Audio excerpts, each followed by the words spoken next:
folks. Good afternoon, good evening, or good night. And welcome to Rota High Life Show with me, Yağmur Pişmişoğlu, and her, Sinecan Mural. Hi everybody, we are Rota High School students and this is Rota High School Live Show. We are going to get to know different guests and discuss different topics every episode on this show. If you want to be part of this show or if you have any questions, please write to rotahighlife@rotacollege.com. Today, our topic is studying abroad, especially in the United States, and we have a very special guest connecting all the way from Ankara to shed light to our questions. He is Relo, Mr. Roger Cohen. Sir, welcome and thank you for taking your time. Oh, thank you so much. It's my pleasure, and it's absolutely delightful to be with you two here. Thank you so much. It's our pleasure, sir. Thank you very much. So for today's show, we have decided something different than our previous shows. First, we would like to get to know about Mr. Roger Cohen, about your life experiences and your way to Ankara. And afterwards, we will continue with your profession and your position. That sounds good. Great. Anything you like. Okay, sir. We can start whenever you're ready. Oh, I'm always ready. I was born ready. Okay, so we know that you were born in Seattle and came to Turkey. So it must be a long journey from Seattle to Ankara. Can you tell us a little bit about your educational background and your professional life that led you to Ankara? Well, that is a long journey. And I'll start by saying I went to the other side of the country. So I was born in Seattle and I grew up in Seattle. That's the West Coast. And for college and graduate school, when I got my master's degree, I went to the other side of the country. I went to the East Coast. So I have a master's degree in teaching. And after I graduated, I joined a United States government agency. It's called the Peace Corps. And this is a volunteer program where Americans go all over the world to do various jobs on a volunteer basis and work with their host country counterparts to do many different things. Some people do agriculture, some people do community development. I taught at a local school. I taught high school, and I taught English in the country of Mongolia. And I loved it so much that after I returned to the United States, I went back to Mongolia a second time. And I worked there in a couple different positions, and one of them was a State Department English language teaching fellowship. And by State Department, you know, I mean the United States Foreign Ministry. We call it the State Department. And after that, I went back to the United States, and I eventually got a job doing teacher training on a military base in the state of Texas. And I worked at a place called the Defense Language Institute. And they do all of the English language training for military staff that come to the United States for other kinds of training. And they first go to the Defense Language Institute for English. And there I did teacher training. And I had many excellent students who were teachers from Turkey. And one of them was your teacher. So that's how I first met your teacher, Hilmi. And I worked there for 7 years. And after that, I saw a very exciting job. You mentioned RELO before. RELO means Regional English Language Officer. And these people manage all of the English language programs for the U.S. State Department at embassies around the world. And I applied for that job, and luckily I got the job. And my first tour, we call it a tour because if you're in the American Foreign Service, you know, State Department employees working at embassies around the world, you usually work there for 2 or 3 years in a tour. My first tour was in the country of Jordan. I lived in Amman. I worked at the embassy in Amman. And I came to Ankara to work at the embassy here about 8 months ago. And I have not been able to travel many places, unfortunately, because of COVID. But I think Ankara is great. I think the country of Turkey is great. I absolutely love it. My family loves it. My wife loves it. So it's a real pleasure to be here. And I get to interact and talk with all different kinds of people like you two. And it's a real pleasure for me. So thank you so much. It's a pleasure for us too. Thank you. Welcome again, and it's our pleasure to be able to talk with you. So, sir, you've been to lots of different countries, and you know these must be different for you, the culture, the environment. John Locke says that every human being was born like tabula rasa, and every experience leaves a mark, a touch on the blank sheet. So, sir, all these places, all these cultures must have left traces on you. Can you tell us about them a little? You mean about the cultures that have left traces on me? Yeah. I mean, the different cultures. What was it like adopting them? That is such an amazing question. The two of you are fantastic. That's a really great question.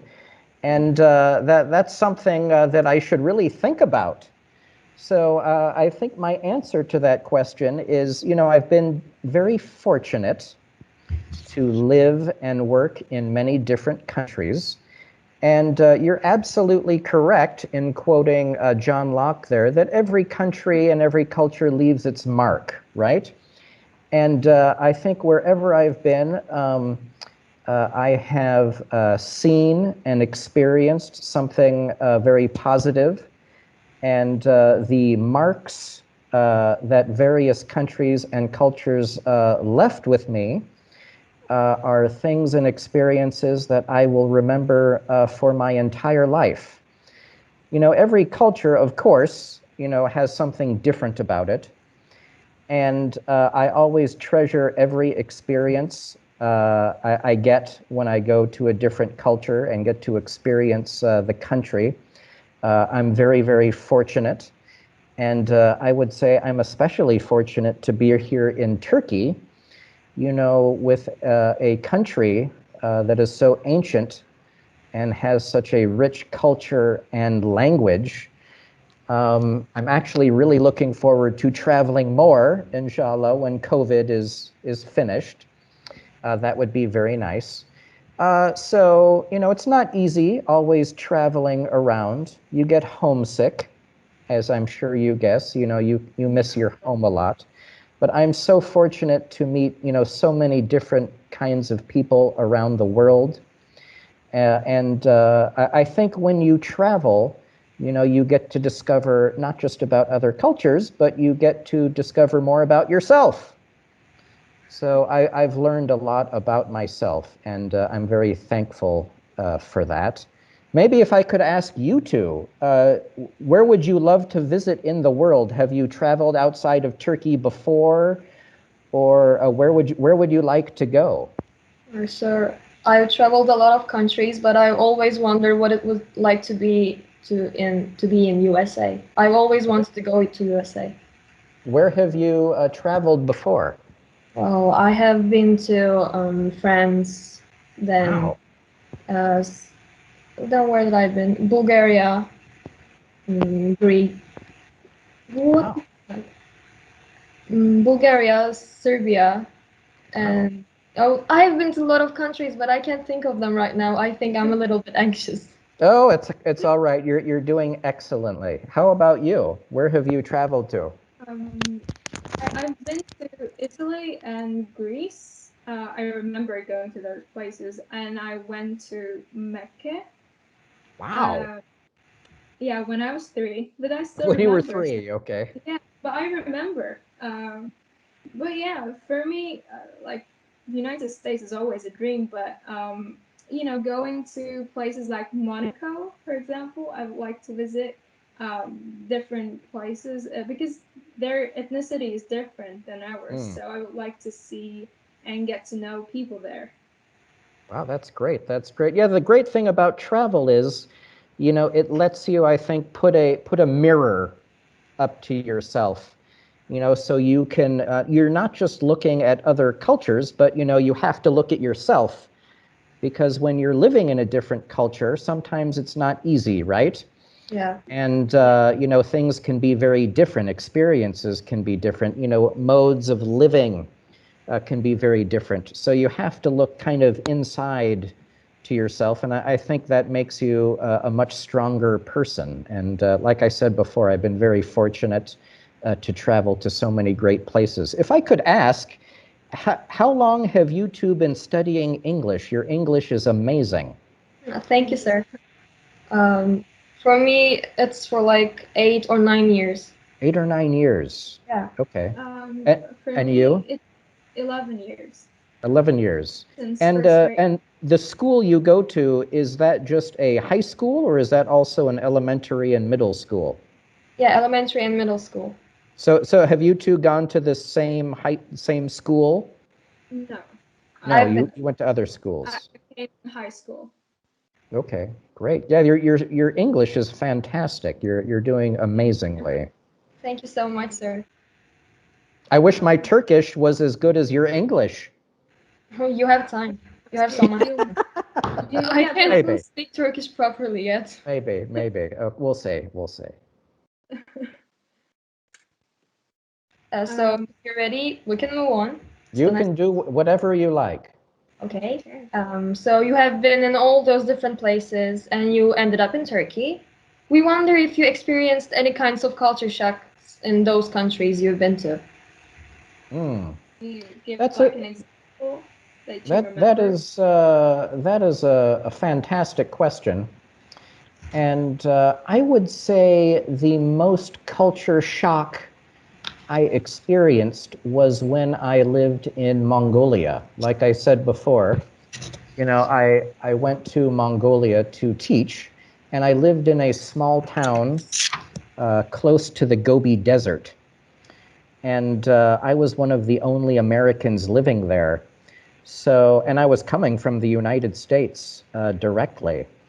So I would say that was a very big shock, because Mongolia is a really unique place. The culture is unique. The language is, of course, is very different than English. So, when I came to Mongolia, I made it to my apartment, my small apartment at the school.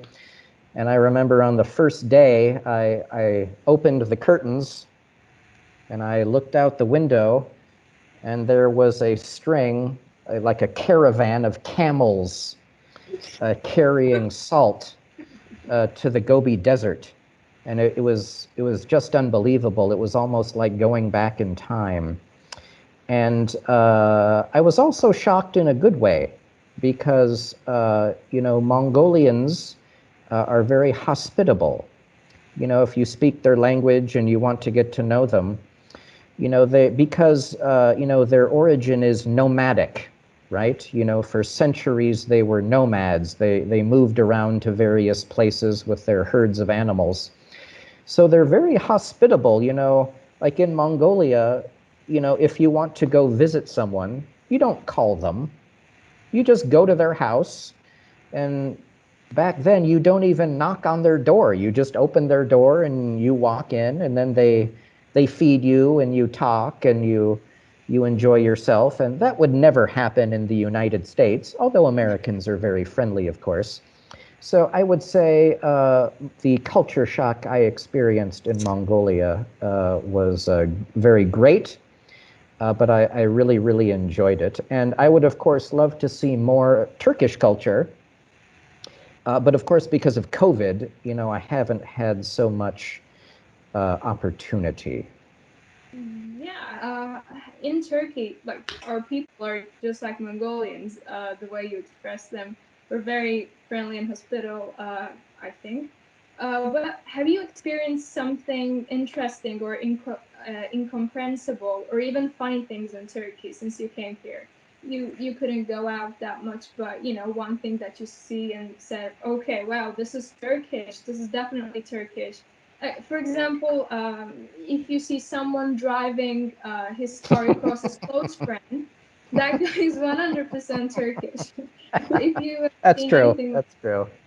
Yeah, actually, in Turkey, the drivers aren't that bad.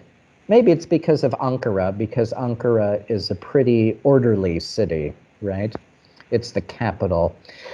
Yeah, so your question is a very good one. Um, yeah, I would say because I haven't really been able to go so many places, I really haven't seen so many, shocking things or interesting things. And many people ask me this question. So I will say two things. Well, maybe I'll say three things. The first is Turkish people in general, if they hear you speaking Turkish, they're immediately helpful on the street. Like, for example, if I'm parking my car somewhere, right, and there's a pedestrian walking down the street, the pedestrian will see me and he'll start going like this, and he'll start guiding me. And the first time that happened, I turned to my wife and said, "What is this guy doing? What is he thinking? What's going on here?" But they're very helpful like that, and that doesn't really happen in the United States, something like that. The other thing, I wouldn't say it's strange, but one thing that I indeed noticed, maybe it's not so interesting because, again, because of COVID, I have not gone to many different places. I find that at the grocery store, Turkish people are very careful about their food. So, of course, we know Turkish cuisine, Turkish food is very famous, of course. But as I've said before, I was very surprised when I first started going to the grocery stores, like Migros, right? When Turkish people just buy their vegetables. Like in America, if someone wants to buy vegetables, they just pick up the cucumbers and they put it in their shopping cart. In Turkey, I always see people, they go to the cucumbers like this, and they're very careful with the cucumbers. And I said to someone else, I think other students, many times I see them going to the taze fasulye, and they're digging through trying to find the best ones. And you wouldn't really do that in America. So that was interesting and surprising. And I would say the last thing, someone asked me this question, and then so I asked them the question about Turkey, and they say Turkish people love to stop and watch construction sites.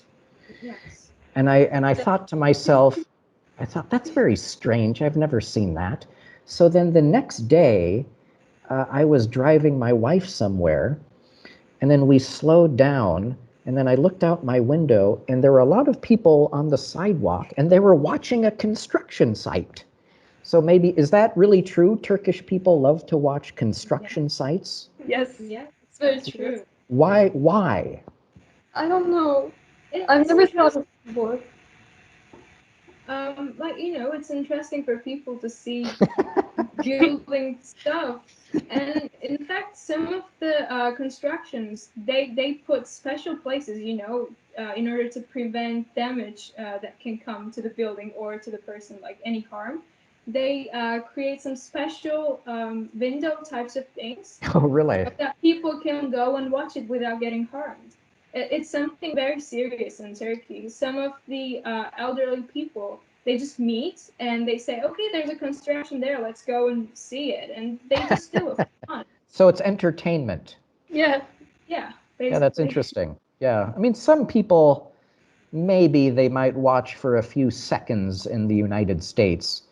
Or maybe if you're a boy or something, like when I was a boy, I would watch construction sites. But yeah, Turkish people like to watch, they smoking a cigarette and, watching the construction site. And they're very used to seeing those things. They're experienced in constructing. So if someone does something wrong, they'd be like, "Oh, this is wrong. Come on." And they teach them Oh, their that's job. funny. Oh, that's funny. Maybe that's like the guys who would like to help me park my car. Yeah. Can be. Well, there's a one more funny part in our program, so if you want, we can move to that. Anything you like, anything you like. Okay. It's a special part, and we call it rapid fire questions. Oh, great. We're going to tell you a few expressions, and we want you to share your reflections about these words. But you Okay. will have only 3 words, and you will have 5 seconds to say it. Okay, okay. Okay, if you're ready, we can start. I'm ready. Home. Home. Oh, sorry, say that again. I couldn't hear. Home. Home, the beautiful city of Seattle. Okay. That's a Books. bit more 3 words, but okay. Sorry, say that again. Oh, I can only say 3 words. Okay, Yes. I thought you Sure. were going to say 3 words. No. Okay, You will say 3 words within 5 seconds. gotcha. Okay. The second one is books. Virtuous, mind expanding. Wow. Nice. Okay. Texas. Oh, Texas. Oh, American, diverse, hot. Teaching. Life affirming vocation. Childhood. Childhood. Blossoming, organic, exposure. Okay. Mongolia. Ooh, meat, milk, camels. Happiness.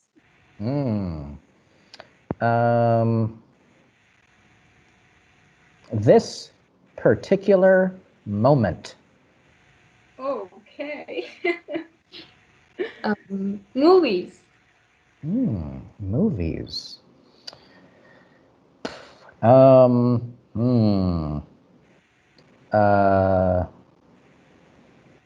Movies. Not much time. I have 2 kids, so I don't have much time to watch a whole movie. Travel. Mind expanding. Energetic. Okay. Now, final question, but now we don't have any time or word limitations. It is Roy Chapman Andrews. Oh, wow. How did you think of Roy Chapman Andrews? That is a great, great man, and I wrote a book about him. That's called Danger in the Desert. He was an explorer who went to Mongolia in the 1920s. He was the director of the Natural History Museum in New York City. And he wasn't a scientist himself, but he led the expeditions in the Gobi Desert that found dinosaur fossils, some of the best specimens of dinosaur fossils. And on his expeditions, on one of them, they discovered dinosaur eggs for the first time. And I don't know if you know the movie series Indiana Jones, but he was the inspiration for the character Indiana Jones. So if you go online and look up Roy Chapman Andrews, or look at the cover of my book, you'll see that he has a hat, and he sometimes carried a whip and a gun. So he looks very similar to Indiana Jones. He was a great man. And I discovered him and his life story when I was in Mongolia, living close to the Gobi Desert. So for our viewers, let's make it a clear introduction to your book. So, Mr. Cohen is the author of a book named Danger in the Desert: True Adventures of a Dinosaur Hunter. As its name suggests, it's an adventure book about Chapman Andrews, an explorer who led many important scientific expeditions and discovered the largest dinosaur skeletons in Gobi Desert. That's right. That's right. Yes, yes. I had a lot of fun writing it. Go ahead. I'm sorry. Go ahead. Oh no, please, you continue. No, I was just going to say I had a lot of fun writing it. Maybe if I could ask you a quick question about writing, actually. Yeah. You know, because your spoken English is so great. So, you know, to what degree do you learn, you know, English composition and writing? Do you have a class on creative writing, or do you two enjoy writing in English? Well, we're taking TOEFL lessons actually, so we're writing. Yeah. Okay. We enjoy writing actually. Sinaja, you're shaking your head. Like about English, that's not a field that I'm good at, to be honest. Since since I was a little kid, I never achieved. You know, I think about lots of things in my head, but I cannot write them down as I want them to, because you know I want them to be perfect, but I sometimes do grammatical mistakes, sometimes use wrong words, but you know, I do try. Well, I'm sure you're better at it than you say you are. Writing even in your native language, like for me, writing in English, that's not easy. Writing is not an easy thing to do. But I always thought it was a lot of fun. That was my favorite subject in school. How about you? Are both of you interested more in science, or are you interested in history or English or Turkish? Well, What I'm do you interested prefer? in science actually. Oh yeah, what kind of science? Biology. Oh, great. Mainly, Good. yeah. Do you want to study that in university or something else? Probably biology or something like biology. Mm. Maybe biochemistry Oh, or wow. related to that. Oh, fantastic, fantastic. And you? Also interested in science. My studies are science, but you know, I'm very interested in language learning. I love English. I love communicating with people, so I'm not sure if I can be a scientist type of girl or like an engineer one.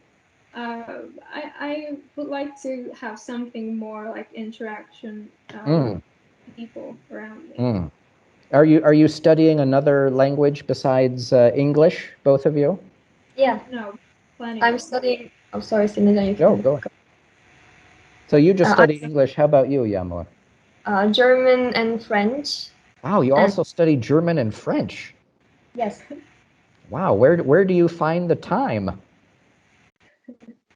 Well, I'm creating time, let's say. Oh, that's good. That's good. That's fantastic. Great, great. Yeah, you have both of you have plenty of time to decide, you know, what job you want to do. Like for me, you know, when I was in high school and my first year of college, I thought, you know, about maybe being a doctor. You know, my grandfather was a doctor, and but you know, to be a doctor, I'm sure probably the same in Turkey. You know, you have to do some required courses in university, right? So one of those courses was called organic chemistry. And I took this class in college, and like it wasn't really about chemistry. It was about like moving electrons in molecules, and I just had no idea what was happening in the class. So I discovered after I took organic chemistry and did a very bad job, I probably should not be a doctor. So I became something else. So you have plenty of time to decide. Do your parents give you any advice about careers or jobs?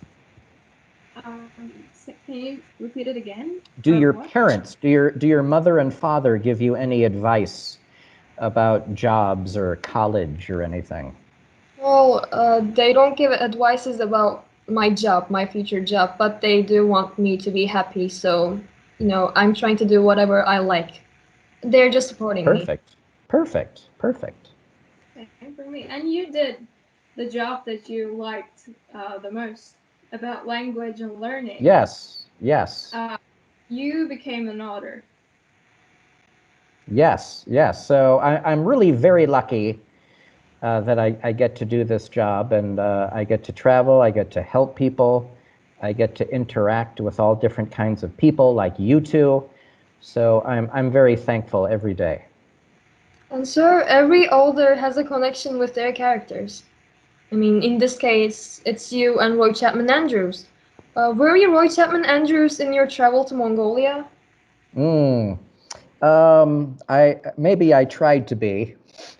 You know, he was a big time guy. You know, he was very famous, and but you know, it was a very adventurous time. Of course, I was much younger, but I had a great adventure. Mongolia is an amazing place, and I did lots of hiking.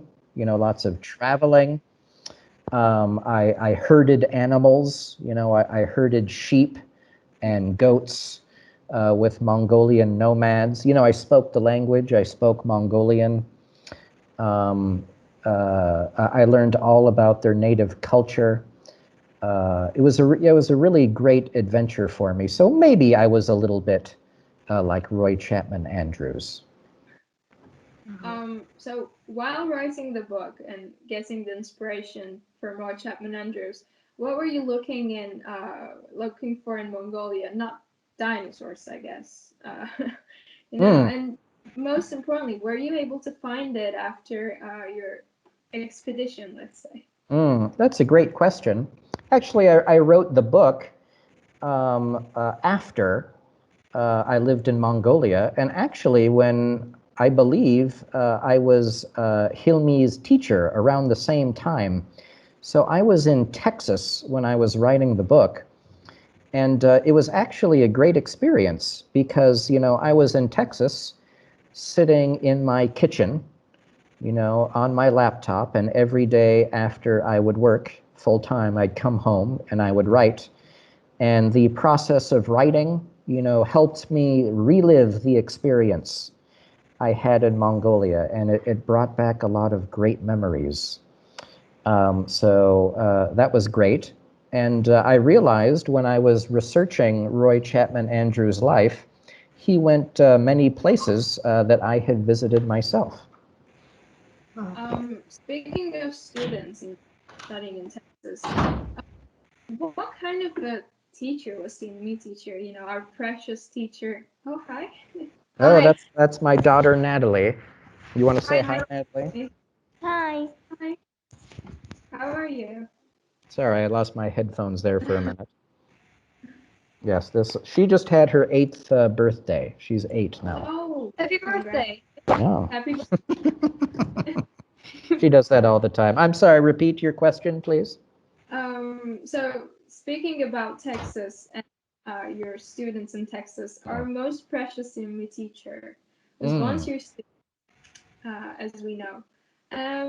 Okay, so we know what kind of a teacher he is, but what kind of a student he was, it's still a mystery. So would you like to enlighten us, please? I would say I would follow his example in every way because, you know, he was one of the first Turkish teachers I taught. So I didn't know too much about Turkish teachers until then. But I discovered that he was extremely hardworking, and he's very personable. He's very approachable. He's very easy to talk to. You know, you see, like, I haven't spoken to him in maybe 10 years, but after only 10 seconds, you know, I feel comfortable joking with him. You know, he's really a very an approachable person. And I think he has a lot of integrity. So, you know, everything he did, he never, oh, she's showing you, that's her pet bird. He Yeah, or she? is it a he or she, Natalie? I don't know. It's maybe a he. Might be a he. And what's the bird's name? Snowy. Did you hear that? Snowy, No. because the bird's white. But yes, he had a lot of integrity, and he never took the easy way out. He always tried his hardest in everything. He's cute. The That bird. Snowy is very cute. Show your sister, Natalie. Okay, sir. Is he taking the stage? Is Snowy taking the stage? She likes to do that. We also have a pet turtle. Oh, So yes, she, because work now is always online on Zoom. So anytime I have a meeting, she'll just walk in, and she'll show off. Like once I had a meeting, like with some important people, and she just walked in and started showing the bird. It's pretty funny. She's very outgoing. Yes, she is very outgoing. Yes, she gets that from her mother. okay, sir. So let's move on to your professional life. We learned about Mr. Roger Cohen. Now we would like to talk about the relo, Mr. Roger Cohen. Sure. What is a relo? What does a relo do? That's a great question, and I learn more about what a relo does every day. So remember, relo is a regional English language officer. So there are about 35 relos around the world, because usually we work in a region. However, like for example, if you're a relo in, say, South Africa, you might work in 15 different countries. But because Turkey is a very big and important country, the relo here just really works in Turkey. And our job is to promote mutual understanding between the United States and Turkey, to bring Americans and Turkish people together. And we do that through English language teaching and learning. So our office doesn't teach English itself, but we manage many programs that we do. Like two of our biggest programs I'll tell you about. One of them is called the English Access Micro Scholarship Program. So this is a 2-year program that teaches disadvantaged teenagers. And it's a program all over the world. There's hundreds of thousands of students. And we have 240 students in various cities in Turkey. And over 2 years, they learn English, and they learn leadership skills, and they do community service, and also they learn about American culture.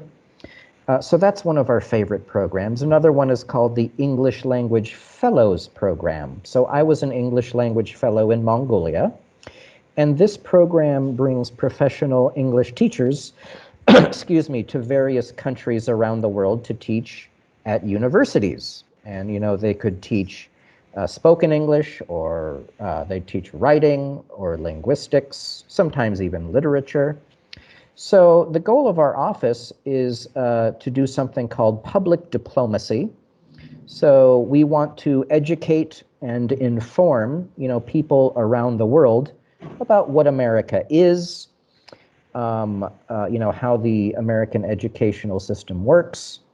We want to promote things like critical thinking in the classroom, improve techniques in English communication, because of course it's in the interest of the United States, that more people can communicate around the world. However, we don't just want to educate and inform about America. We want Americans to also learn about other countries around the world. So that's why one of our programs, like the English Language Fellows Program, is so important, because there's, a lot of interaction happening, between the English teacher and their students. And we do many other grants and programs that bring together, American teachers and American students with Turkish teachers and Turkish students.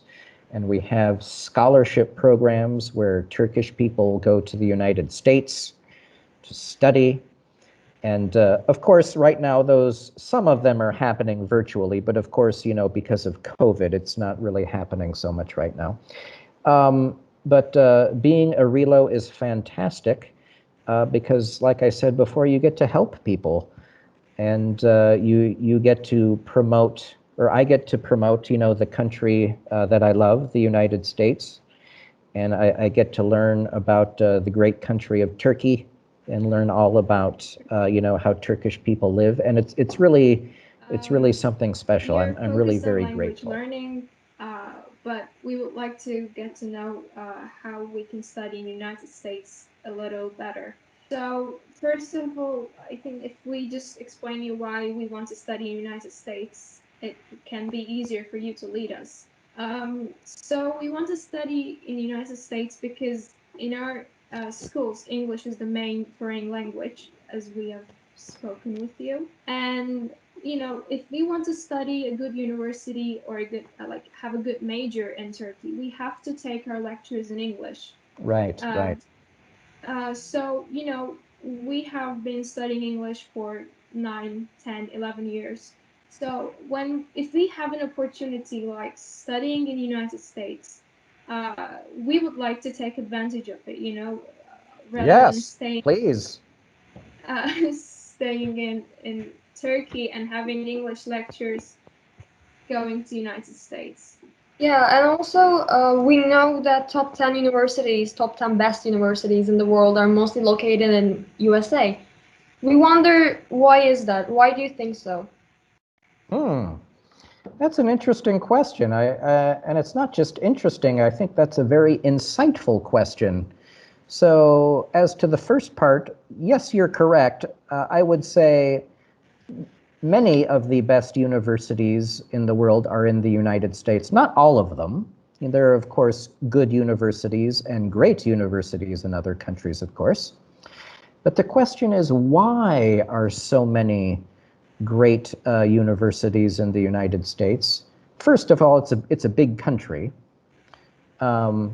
And I would say that the public university system in the United States is very well developed.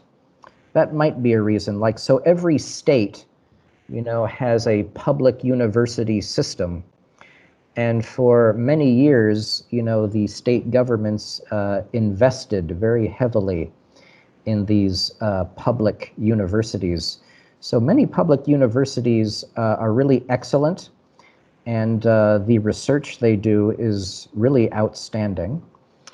And yeah, that's a good. And as to other reasons as to why it's best in the United States, I don't know exactly. I would have to think more deeply about it. But indeed, some of the best research universities are in the United States. And teaching universities are really excellent in the United States. So please, if you have any kind of opportunity to study there, please do so. And I don't know if your teacher or maybe do you have like a college counselor at your school maybe? I really don't know. But I don't know if your teacher or anyone has mentioned it. Have you heard of Education USA before? We have professional consultancy in school, our school. Okay. Have you heard of something called Education USA?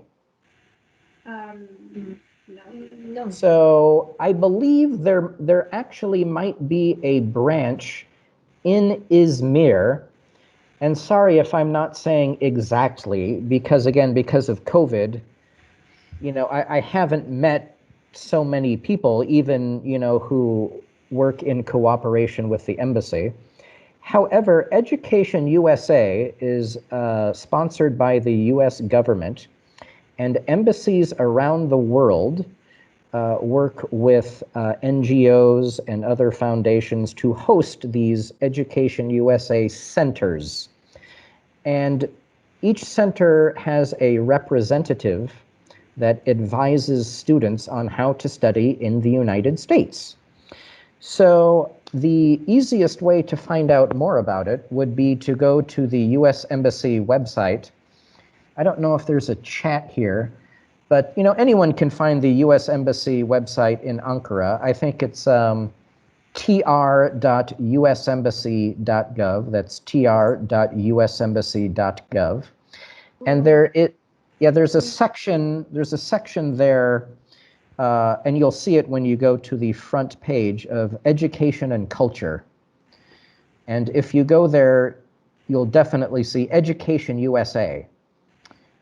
So there's all kinds of information about how to contact someone, about how to study in the United States. They will tell you all about the process, what you need to do. It's really very helpful. So I would recommend going there to the U.S. Embassy in Ankara website. We will leave the link down below. Okay. Yes, it's tr.usembassy.gov. Okay, thank you. So, as you mentioned, America's education system, I don't know if you're familiar with Turkey's education system, especially in universities, but we have a central examination called YKS, Yes. and anyone who wants to attend universities has to take this exam and have points according to the Yes. exam. And while choosing our universities, we have to choose the university, faculty, majors, everything. Yes. And I think one thing which is very different from maybe United States is we have to be specific about our major. Like if we want to be engineer, we have to say whether if we want to be mechanical, civil, Yes. or electrical engineering. How different is it in United States? Yes, that's you make a very interesting observation. And I would say Turkey is actually very similar to many other countries. So like I just came from, Jordan, like I said before.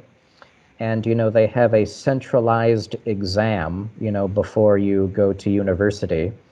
And they called it an emergency. The name of the exam was called the Taujihi. And they would call it the Taujihi emergency. Because for like an entire year, students did not go out of their house. You don't go out of your house. You eat dinner in like 5 minutes because all you do is study for this one exam, because the points you get on that exam determine what you will study. And you have to specifically say what you will study before you go to college. There are various positives and negatives about that.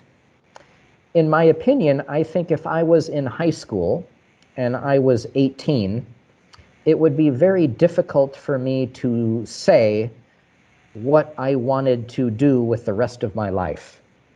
And I think it would be difficult for me to say, at 18, I'm going to study this in college. So for some people, they can do that.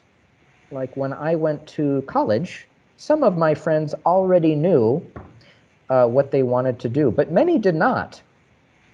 So kind of the function of university in the United States is different. So in many countries like Turkey, it's kind of, university is like a professional institution. You go there to learn a profession. In the United States, you can go to university to learn a profession, yes. But the other purpose of university in the United States is kind of to learn about life and get general education. They call it, liberal arts, the liberal arts, where you learn about history and like the history of sciences and languages. So usually in the United States, usually, not always, usually when you go to a four-year college in the United States, the first year or first 2 years, you usually study liberal arts. So you might study music, you might take a language, history, and you take some required courses, although you get to choose. So usually at a four-year college, the college will say, okay, so you must take 2 history courses, right? But you could choose like Russian history or world history or American history. You can choose what kind, okay? So after 1 or 2 years, only then would you choose your major.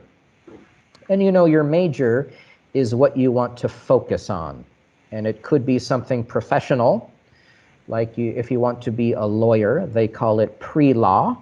Or if you want to be a doctor, they call it pre-med, for like pre-medical studies. Or if you want to go into business, you might major in accounting or something like that. But a lot of people still major in liberal arts. Maybe they major in history or something like that. Or some people might, even if they don't want to be a scientist, maybe they major in biology or something like that. And maybe later they will go to graduate school. So kind of part of university, again, not for everyone, but part of university in the United States and part of that experience is to discover something about yourself. And originally, many American universities, started doing things this way because they wanted students to, learn about themselves, learn about life, and they also wanted them to experiment. So, some of my friends, they started college and they really wanted to be lawyers, right? But like one of them started taking classes in music, and he got really interested in music, and his hobby was, playing piano, just his hobby. But, after taking a few courses in music, he really wanted to be a composer. So, that allows you to, discover different things about yourself. So that's how American university is somehow different.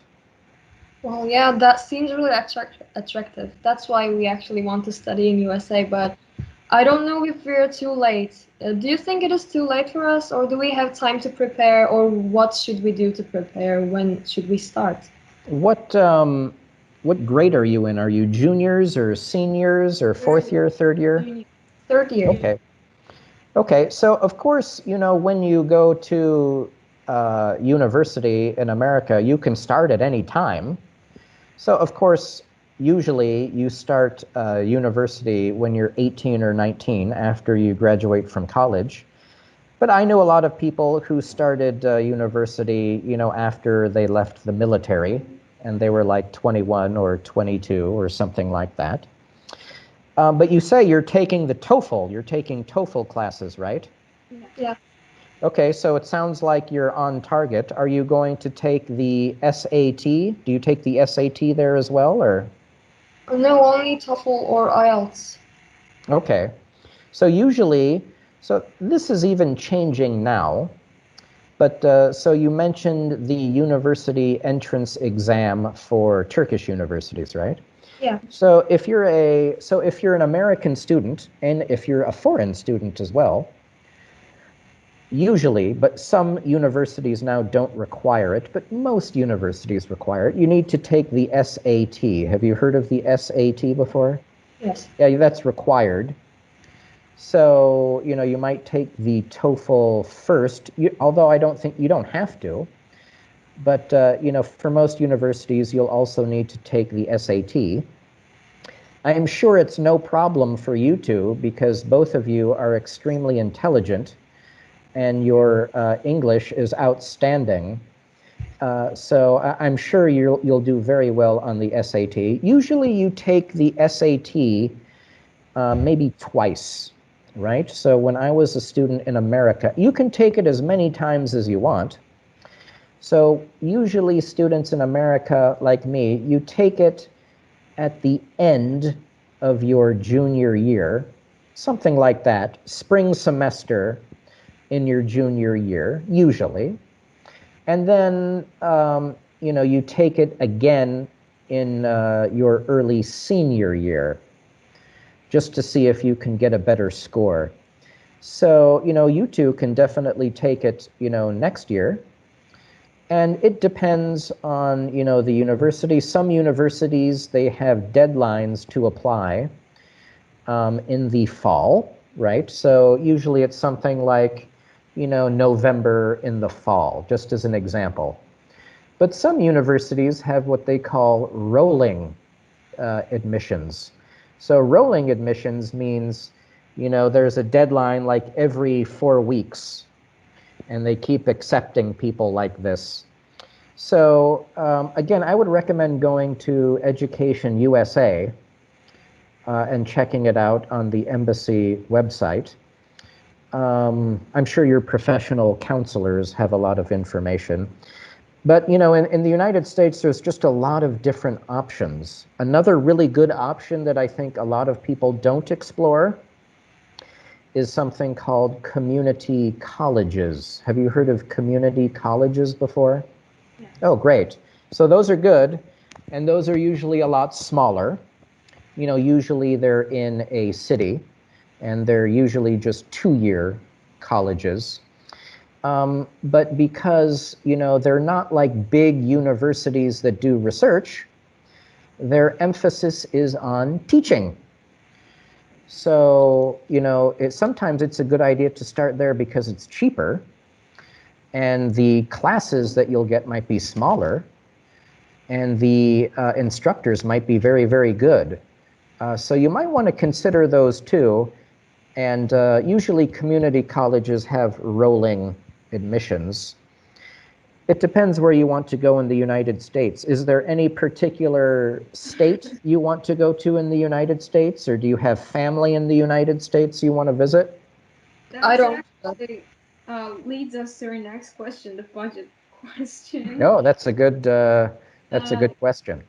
That really is something that bugs our minds. You know, yeah, we want to study in the United States. Let's say we nailed TOEFL, SAT, but the problem is you probably are aware of the currency rates at the Yes. moment. Yes. Is it impossible for a student like me and many of our leavers to be student in, for example, Ivy League schools, or like schools like Stanford, MIT, Berkeley? You know, is it impossible for for example, I am studying in my high school with scholarship at the moment. Oh, Because, wow. Congratulations. thank you. And many of our friends are like this in our school. Like um, there are lots of students with scholarships at the moment. So let's say I want to study in the United States. I have all the things required, like all the requirements done, but not the budget. What can I do for it? Well, that is a fantastic question. I can give you maybe some general thoughts and ideas. I'm not an expert, right? Which is why, again, I would say, please consult Education USA because they are experts. So it is certainly not impossible. It happens all the time that people get scholarships, or they maybe if they don't get a full scholarship, they get a partial scholarship and some type of loan or something like this. What I will say, like you mentioned, Ivy League schools, they give a lot of scholarships, a lot to people all over the world. And, you know, like I've, you know, visited, you know, colleges around the United States, and, you know, I'll be walking and I'll like bump into like a Mongolian person. And, you know, there's very few Mongolians. There's only 3 million people. And I'll like start talking Mongolian to this person. They'll get very surprised, and I'll say, well, how did you get here? And they say, oh, I got a scholarship. So the one thing I will say that your professional counselors will probably tell you is that if you indeed want to get a scholarship, it does take work. So, you know, there's a lot of applications to fill out, and, you know, there's a lot of different, you know, I would recommend applying to many different universities, because maybe if you are rejected and you don't get a scholarship to maybe 10 universities, maybe the 11th you will get a scholarship. So I've met a lot of different students that have, you know, applied to many different places. So it does take quite a bit of work, but it is definitely possible, because I have met many, many people who have got scholarships in the United States, and I'm sure there are thousands and thousands of Turkish people who have gotten scholarships. So, but it does take. Let me ask you this question. I'm guessing from your high school that there have been previous students, like alumni, who have gotten scholarships to the United States. Is this true? Have you met any of them, or can you write them, or maybe you don't know? There was someone actually, but not. He didn't go to USA. He did get a scholarship, but he was studying in England. But Oh, I wow. Okay. someone studying in USA in our school. Maybe there was, but I don't. I don't. Okay. So it will, so again, that's why if you talk to the people at Education USA, you know, they'll be able to give you a lot of advice, but it will take a lot of your own personal research.